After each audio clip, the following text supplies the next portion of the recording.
Mesdames, Messieurs, bonsoir. Bienvenue sur les antennes de Spectrum Télévision. C'est le 20h bilingue. Au sommaire politique, le Social Democratic Front SDF clôture le renouvellement de ses structures de base et c'est par les régions de l'Ouest et du littoral que cette opération s'est achevée le week-end dernier. Maurice Zunji prend les rênes à l'Ouest.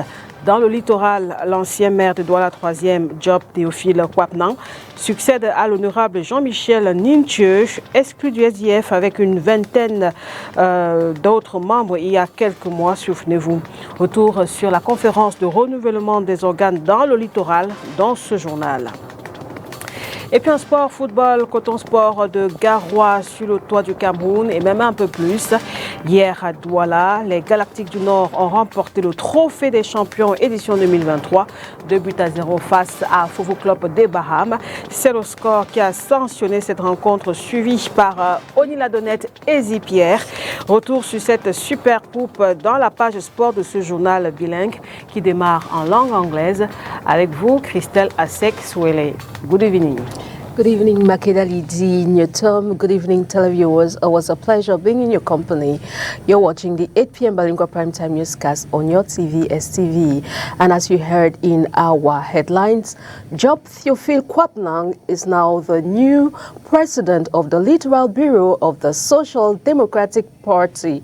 He was elected over the weekend and by the vice president of the party, Joshua Osei. Highlights of these elections with you, Oniladonette. She reports. The mantle of leadership for the Social Democratic Front Party in the Littoral region is in the hands of Théophile Job Kwapnan. The former mayor of Douala 3 councillors defeated his opponents Benilde Jumeni by 74 votes to 73 in a highly contested in-house elections on Saturday, September 30th. The new regional president expressed happiness over this election, promising to regain the confidence of other regional presidents and departmental coordinators.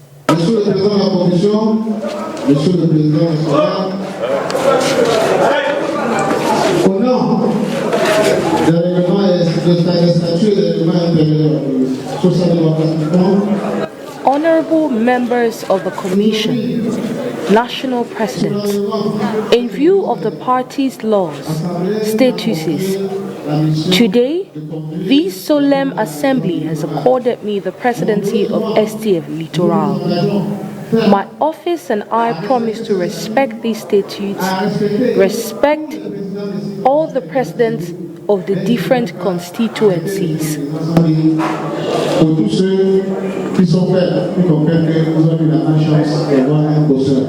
Le travail commande à nous prêts à faire. Other deputies were also installed by the party's vice president, Joshua Osei. Take the engagement to respect the text, decisions, resolutions of the party. We can no longer tolerate disorder in this party.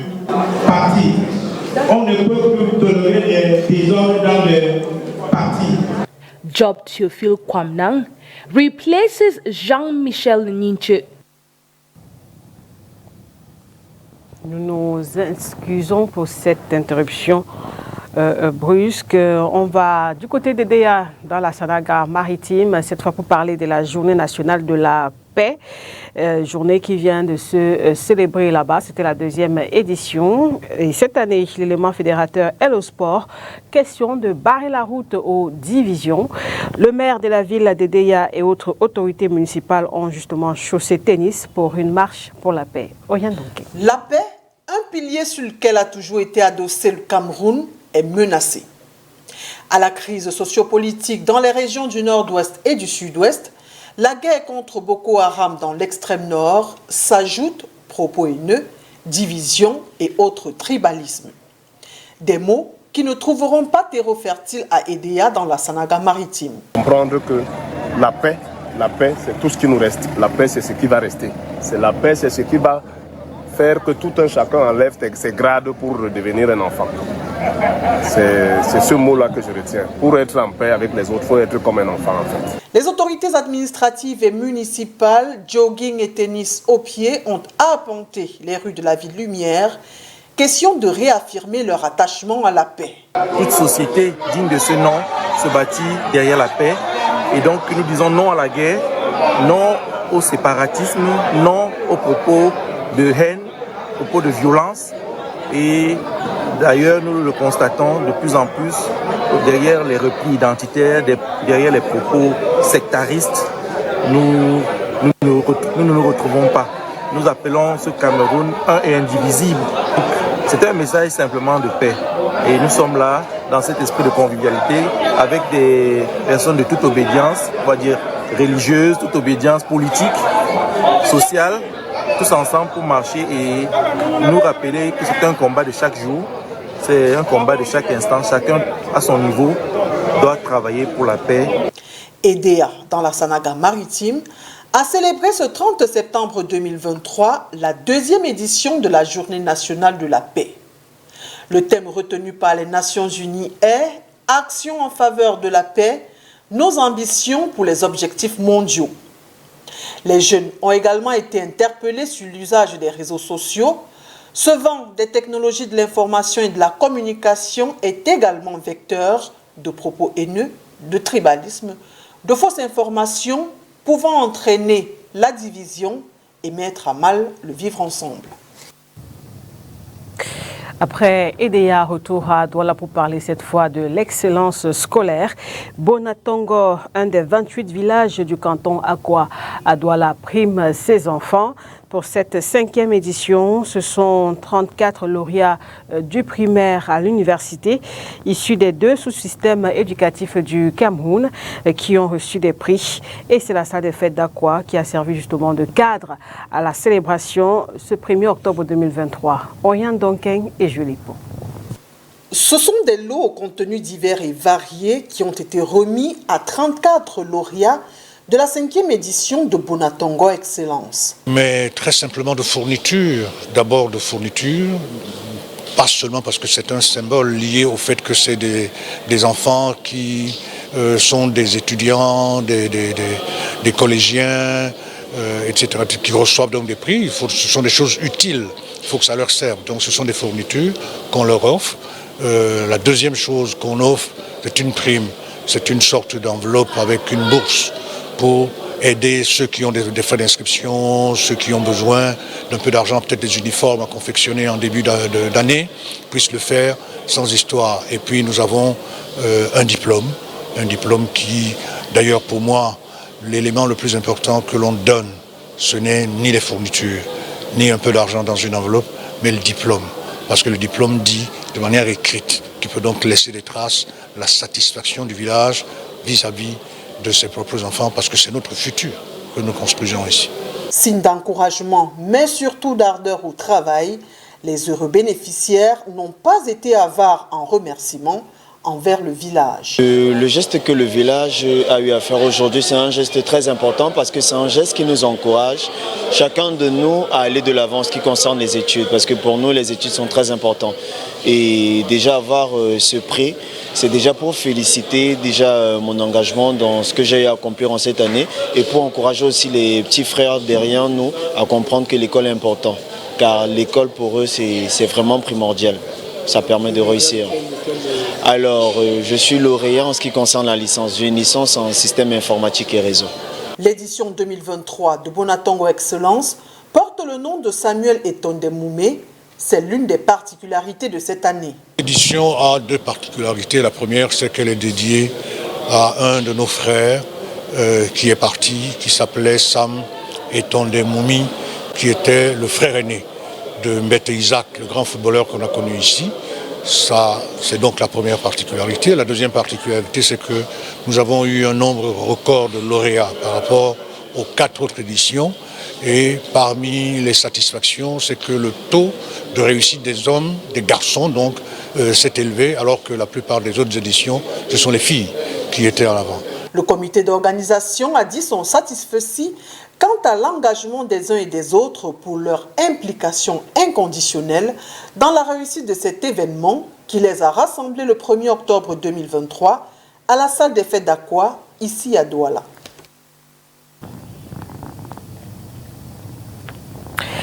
Les personnes âgées plaident pour une meilleure prise en charge de la part du gouvernement. La doléance a été faite lors d'une rencontre qui a eu lieu hier à Yaoundé. Ceci en marge de la 33e édition de la Journée internationale des personnes âgées. Le gouvernement, pour sa part, donne quelques éléments de réponse aux doléances des personnes âgées. Olivier Bouziki à Yaoundé pour plus de détails. Chez les personnes âgées, le sujet lié aux conditions de vie de cette couche vulnérable suscite beaucoup de passion. Les plaidoyers fusent. Pour moi, d'abord, la santé. Si on peut trouver une place là où les vieux peuvent aller dans une pharmacie ou à l'hôpital, on sait que bon, voilà les vieux, donc voilà la pharmacie pour les vieux. Là, on peut aller porter, payer le remède un peu moins cher par rapport aux autres personnes. Ça serait mieux. Les enfants doivent respecter les parents. Leurs droits ne sont pas du tout pas respectés au Cameroun. Quand la personne âgée veut toucher son argent, qu'il a librement gardé pendant sa profession, il y a encore ce que vous voulez appeler ou quoi là, TARS, ou quoi là encore, Gombo. Le droit est respecté où? Le gouvernement renforcera sans cesse les mesures pour leur prise en charge, rassure le secrétaire général du ministère des Affaires sociales, dans le respect des lois nationales et internationales. En droite ligne, une série d'actions sont menées sur le terrain, d'autres en perspective. La consécration d'une semaine d'activité labellisée, la semaine des seniors, du 25 septembre au 1er octobre. La mise en veille des personnes âgées de plus de 100 ans avec remis des appuis directs pendant une journée spéciale à être consacrée sous le concept les jeudis des cinquantenaires. La mise en place d'une plateforme des échanges intergénérationnels, une fois exposition et d'offres de présentations multisectorielles baptisées la Village des Seniors. Cette 33e édition de la Journée internationale des personnes âgées se tient sous le thème « Tenir les promesses de la Déclaration des droits des personnes âgées au fil des générations ». We now take on our international page. Nigerian journalist keeps eye on Wenya Group's presence in Africa. Let's get more details with our foreign partners, the Voice of America. As an investigative journalist in Nigeria, Philip Obaji Jr. has covered a lot over the years, including extremist groups, human trafficking, and abuse of civil liberties. But one story really captured the attention of this reporter for the Daily Beast, Russia's Wagner Group in West Africa. And even with the death of its founder, Yevgeny Prigozhin, there's still so much around this group that we haven't spoken about that we need to tell the world about. Obaji will continue his reporting on the mercenary organization through a Jim Hoke Reporting Fellowship, awarded by the International Center for Journalists, or ICFJ. The ICFJ honored Obaji and other journalists in Washington late September. So these journalists have different approaches to telling really interesting stories, often about communities that are undercovered in the regular media. Obaji's interest in Wagner Group started in 2018, when 3 Russian journalists were killed on a remote road in the Central African Republic. The trio was investigating the activities of Russian military contractors in the area. And I wanted to really know exactly what this group was doing in that country, and so that's why I picked up interest. And each time I ask questions, there's always another question to ask, because I get answers that really leaves gaps in between. But covering such a story has its risks. I mean, 3 Russian journalists went to investigate and then they got killed. Local journalists will try to investigate or ask questions about the Wagner Group, either get disappeared or somehow targeted by whether it's Wagner government forces. The non-profit press freedom organization Reporters Without Borders describes the Central African Republic as a dangerous place, where journalists are often the targets of threats and violence and subject to pressure from both armed groups and authorities. That coverage is hardly there in the country because of fear. Yeah, so, but there are brave local journalists who try to work, anonymously with the foreign media to help these stories get out. With many journalists fearful of covering sensitive issues and sources scared to go on record, reporting on groups like Wagner, it's tough. So, fellowships, like the one Obadji received, can help reporters cover difficult stories and reach wider audiences. It is a really interconnected and global society, and what happens in Africa or what happens in South America have ramifications on how we choose to act and what we choose to support and how we want to move forward as a global community. After his brief visit to Washington, Obadji returns to Nigeria to continue his work on a long-form project focused on the Wagner Group. Cristina Caicedo Smith, VOA News, Washington.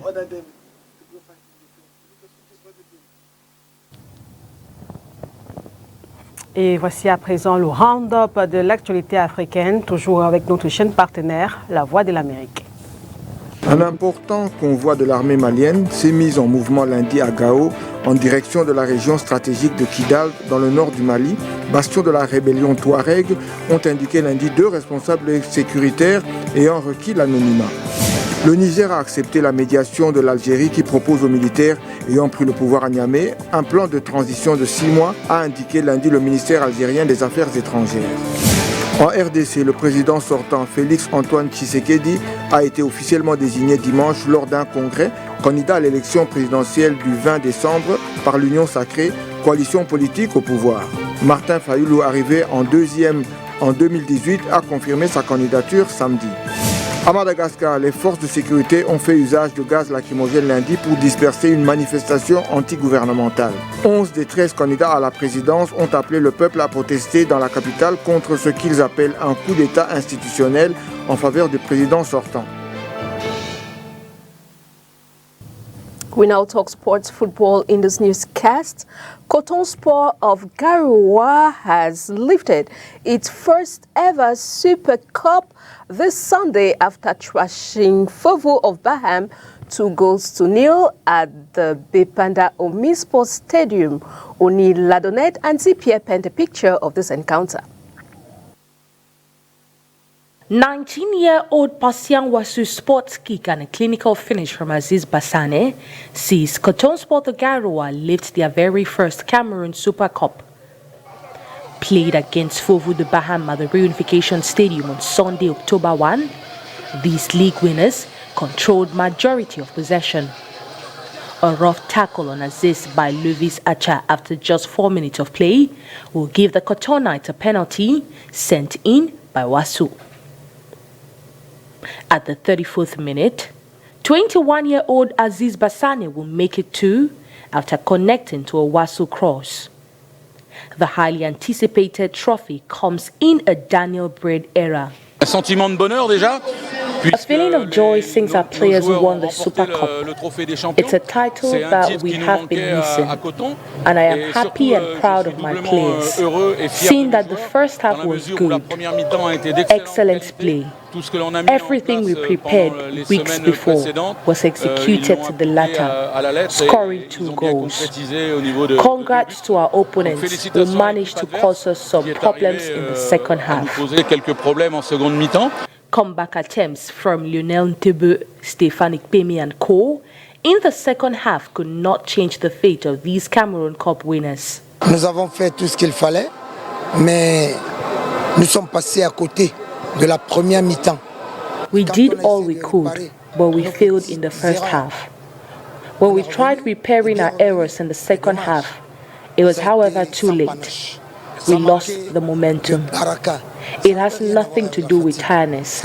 We're not as realistic as them in the first half. Je dis encore que nous n'avons peut-être pas été plus réalistes comme eux ils l'ont été en première mi-temps. Attention is now shifted to the new elite season. Fovu Football Club de Baham will play Apejes Dunfu at 3:30 at the Bamenzi Stadium on Wednesday, while on Thursday, Coton Sport de Garoua will host Stade Renard de Melong at the Rumdi Adja Stadium.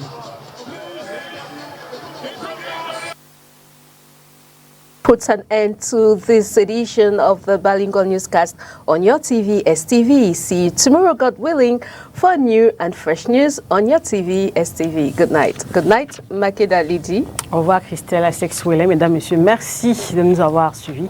Excellente soirée sur Spectrum Télévision. Au revoir.